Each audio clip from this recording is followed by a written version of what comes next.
61 men taking their chance at the WTS event in Hamburg, the midpoint of the season. Fernando Alaza of Spain there coming in as the series leader.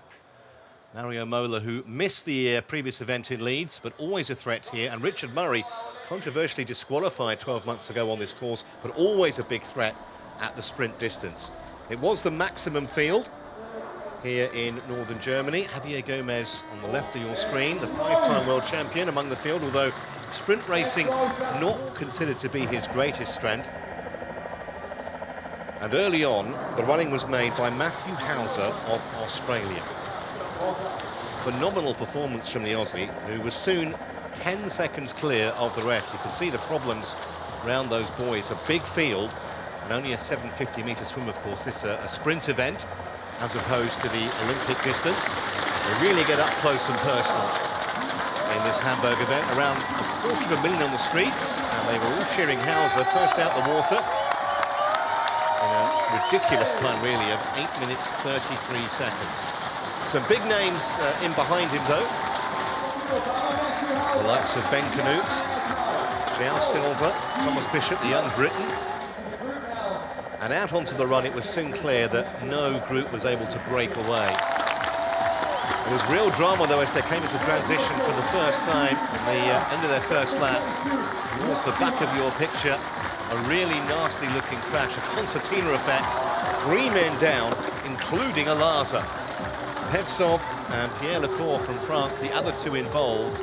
Fortunately, none of them were seriously injured, but it was the end of their particular race days, and for Alaza in particular, hugely disappointing.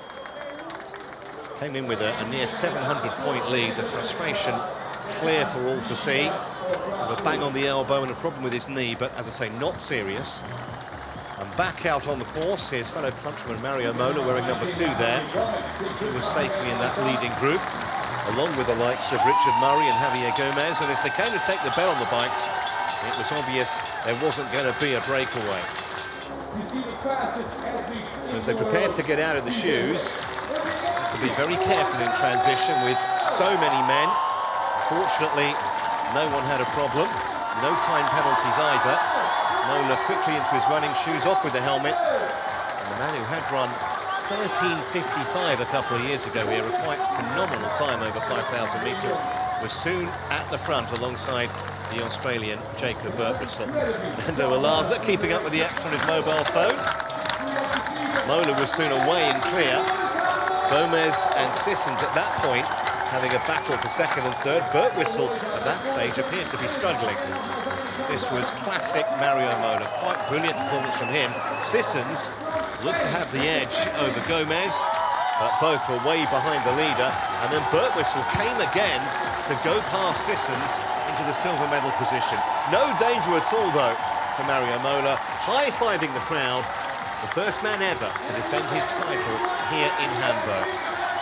The winning time, 14 minutes and 1 second. Birtwistle, a superb second place.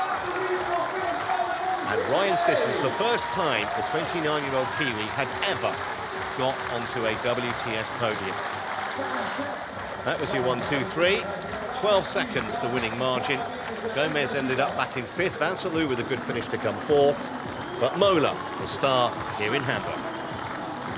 Yeah, I felt really good today because since the beginning of the race, I think I swam pretty good, and then was able to stay quite close to the front in order to avoid possible crashes. I just heard that Fernando crashed. I hope he's okay. But then I felt really good on the run. So I don't know, haven't heard about times, but nobody matters. What matters is at the end the result. So happy with that. The first time since 2010 that 2 Oceanian athletes have been on a WTS podium. As a result of his victory, Mola takes over at the top of the series rankings. He will be a hard man to knock off that perch.